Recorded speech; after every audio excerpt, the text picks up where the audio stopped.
I'm Max Dalton, and in this video, I'll show you how to disable your TikTok activity status so that no one can see when you're active on the platform.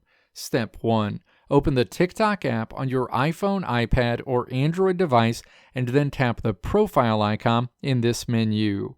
Step 2. Tap the menu icon on this screen, and then tap Settings and Privacy in the list of options.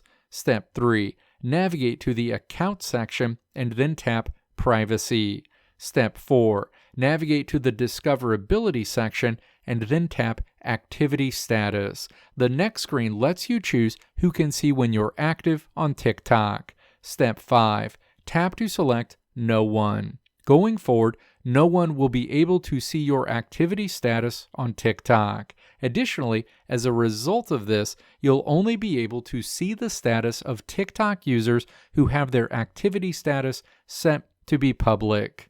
Let me know if this video helped you out in the comments below. If you liked what you saw here, click the video links on the right side of the screen to check out another video. Or click the logo on the left side of the screen to check out my tutorial website at www.maxdalton.how.